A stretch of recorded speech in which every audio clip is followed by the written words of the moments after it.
Welcome back to the No Morning Show here on TTT. I am Natalie Legore, and in our spotlight this morning, lawyer, head of the business chamber in Tobago, Martin George, to talk to us.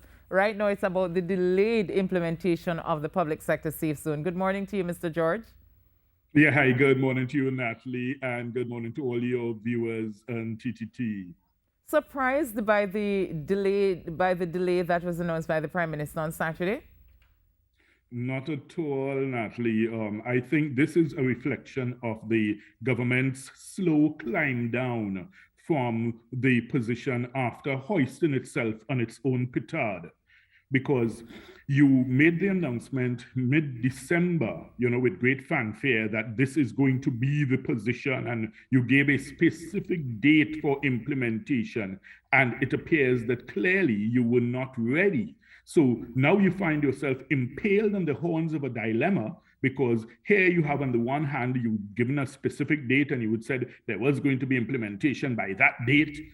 And then now you got tremendous pushback, which, quite frankly, I don't think they ought to have been surprised at. They ought to have expected that.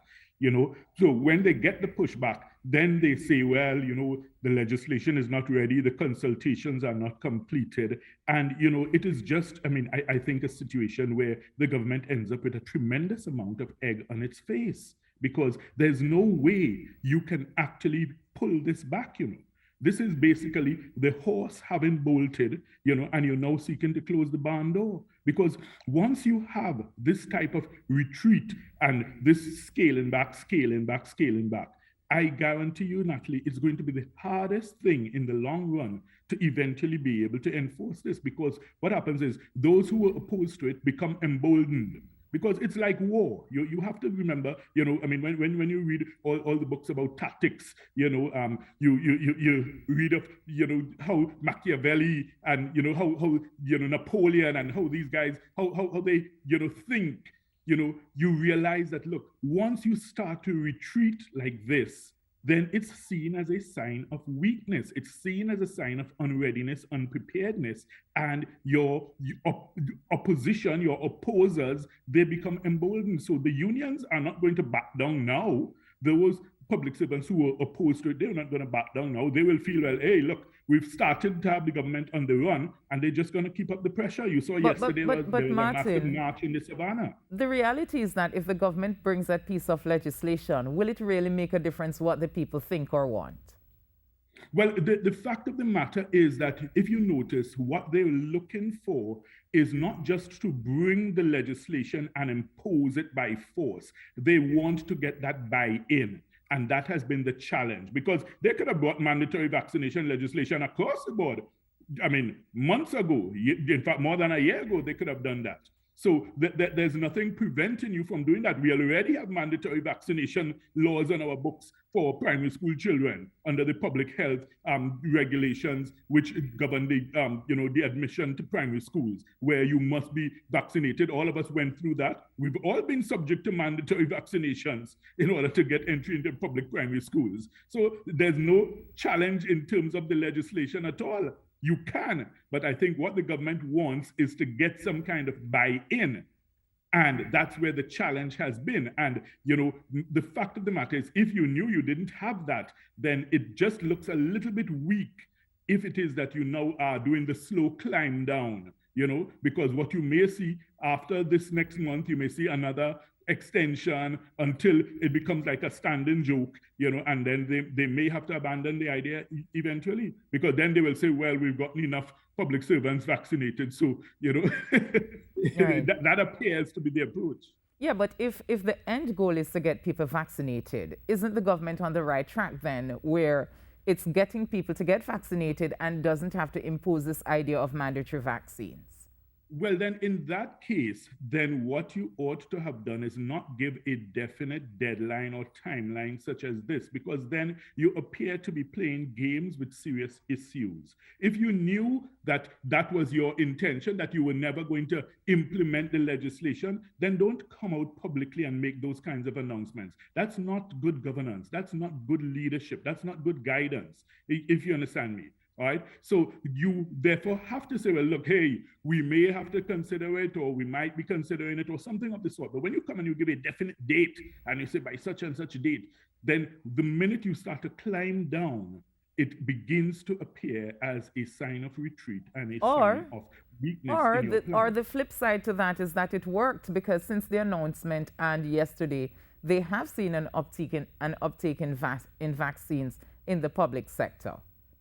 Well, it couldn't be that it worked, because then in that case, then the government would have announced that they're not bothering with it because they've gotten sufficient people vaccinated. So it has not worked. But I guess the idea is you give another deadline and hope that that either induces or coerces more people to get vaccinated until I guess they could eventually announce, well, it has worked, as you're saying. We've gotten Yeah. enough people vaccinated. Well, I'm not sure how that is going to work because we saw yesterday the protest at the Queen's Park, Savannah, which is suggesting that even after the announcement, people are displeased. At least some people in society are displeased. Well, the fact is, you'll always have protesters and you'll have anti-vaxxers. I'll give you an example, Natalie. As far back as in 1853, in the UK, they had to implement mandatory smallpox vaccination laws because there were anti-vaccination leagues, persons who were protesting against vaccination. And I'm talking about, this is more than a century and a half ago we're talking about.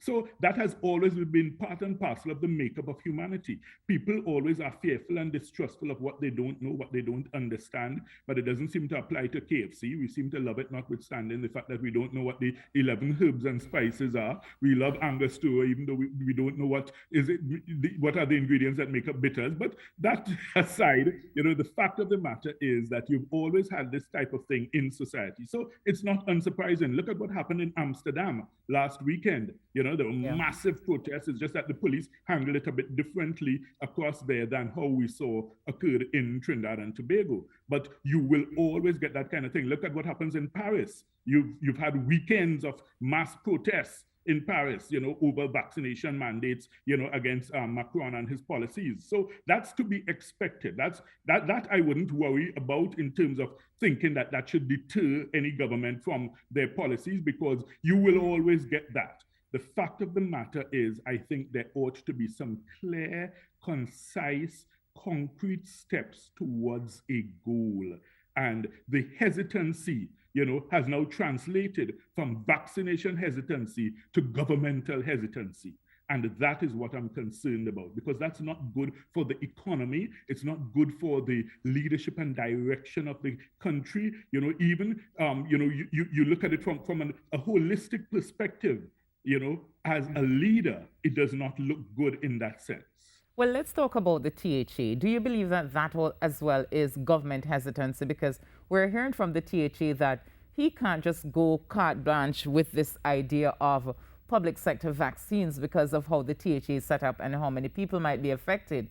Do you believe that, I know you've always supported vaccination, but do you believe that the THA is different, or it should adapt the policy of the government of safe zone, public sector safe zones?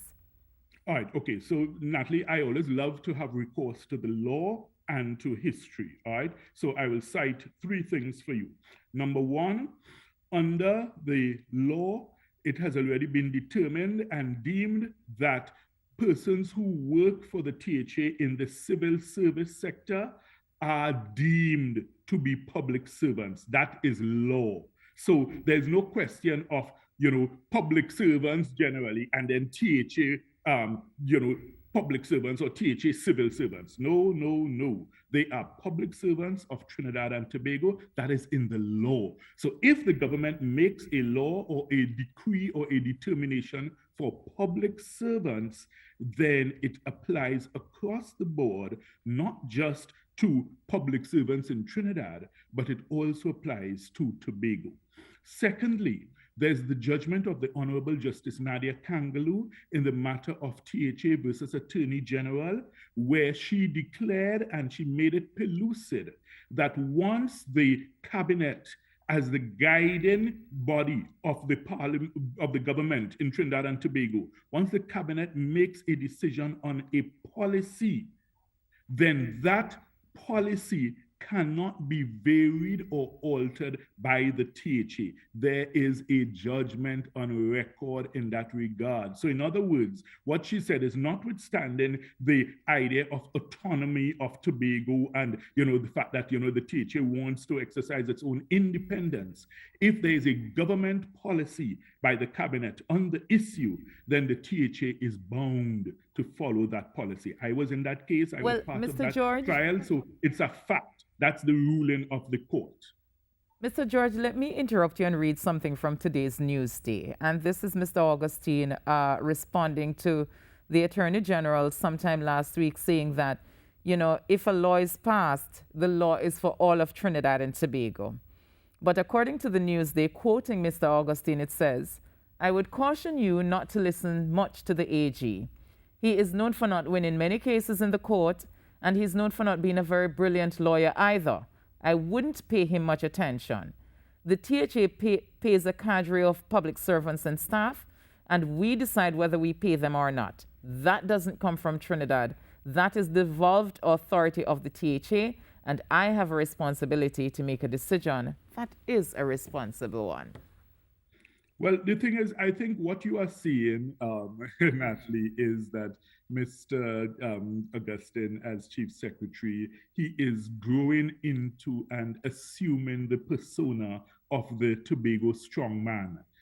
And his supporters love him for it. So I think you will see more and more of this type of pushback from him, because he recognizes that this, it cements his power base and his strength among his supporters in Tobago, because they love the idea of, a leader who can thumb your nose at Trinidad and tell Trinidad where to get off. So I think that's the role that Mr. Augustine is playing there. But we must remember, from a factual perspective, and this was the third point that I was going to make, so it's a nice segue into it actually.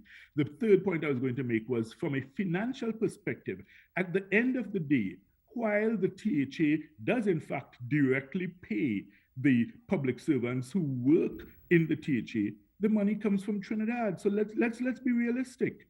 At the end of the day, every year you get your allocations from Trinidad. You get $3 or $4 billion, depending on how much ever, and that's what you use to deal with all these recurrent expenditures. And in fact, remember, Natalie, the last budget, THA, their recurrent expenditures were 88.1% of the budget. I did the calculations. 88.1% of the budget was spent on recurrent expenditure. So even though, okay, so it's almost like, Natalie, you own a farm, and you give your supervisor the money every Friday to pay the workers. And the supervisor is telling the workers, well, I am the one paying you, so I am the one in charge of you. At the end of the day, where's the money coming from? Let's be realistic, But I mean, as I say, Mr. Augustine is playing to his audience, and it works well for him. So I guess you would see more of that, because his audience loves that, and I mean, they lap it up. But I mean, from a practical,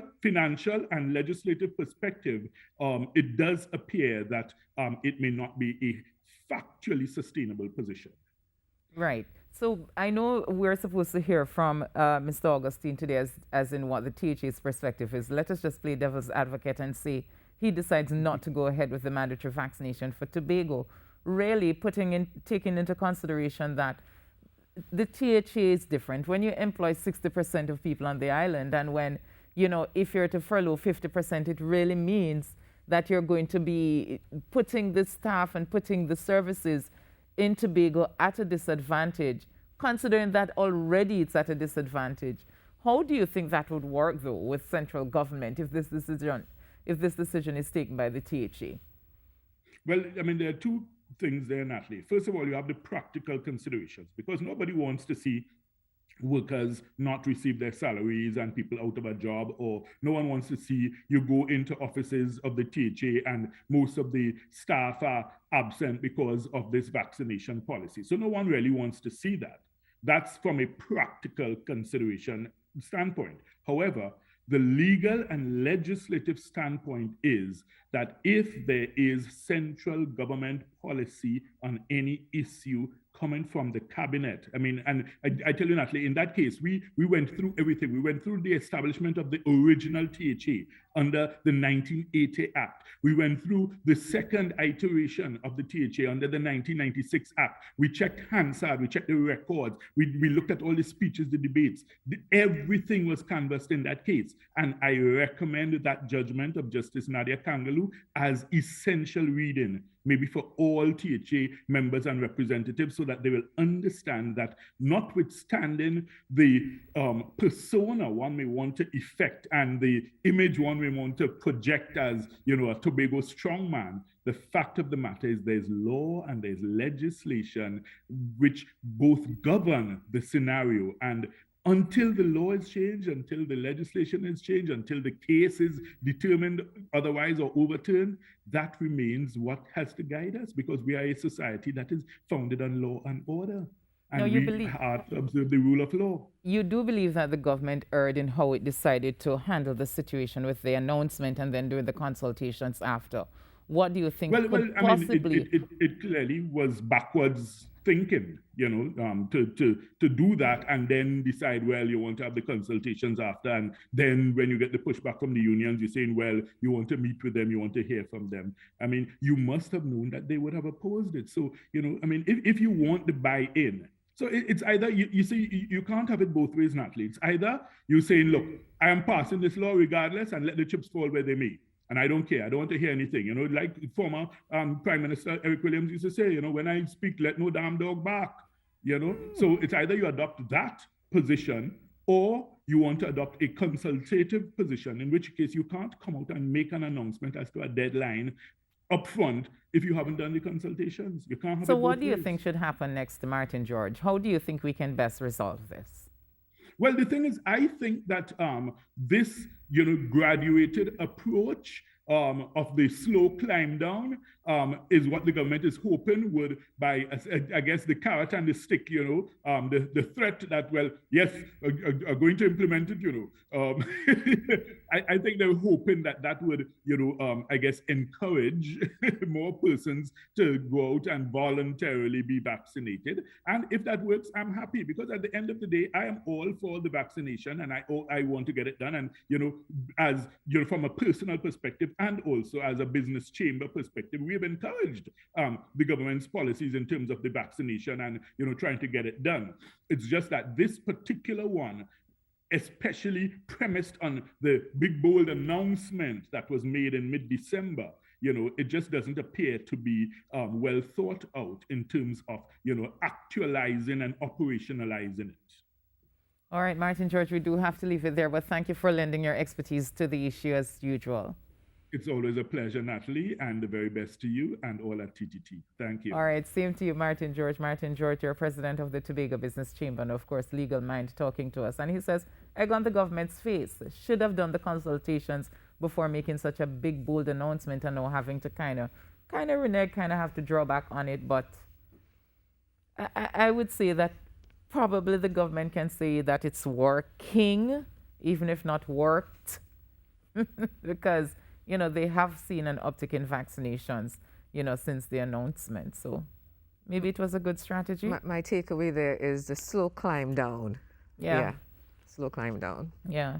Well, you know what? To me, a government has a responsibility to listen to its people. Correct. There's absolutely no sense bringing legislation or putting policy into place that the people are telling you we don't want. So on whose behalf are you doing it? Yes. You're here to work for the people, and it may not be the best decision, what the people want. Because as a government, you do have a responsibility, and sometimes you do have to be autocratic too. You do have to take decisions and take matters into your own hands. And as they say, when you talk, no dog bark, but let's see how it will go. But you know, we've been saying since the beginning of this pandemic, the government is in a very unfortunate position because you're damned if you do and you're damned if you don't. So either way, it was going to have backlash, whether they did consultations first or they did the mandatory vaccines first. Either way, some people was not going to be happy. Yeah, so, but you know, the government knows it doesn't have the luxury of announcing then doing consultations, especially with the unions. Like, that should have never happened, because now you're going to hear all they keep saying is that Rowley's a bully, Rowley's is an autocratic leader, and this. if you had done the consultations and even if they didn't agree, you did what you needed to do. And you would think that there would have been enough experience in the past and lessons learned that he would not I was take about that to approach. say we didn't go through this with you the other day. Yes. Yeah. Like, I mean, you know, we had to figure it out. And I think it's just a matter of everybody just putting your heads in the game and saying we had to work together to be able to figure this out for the best way possible.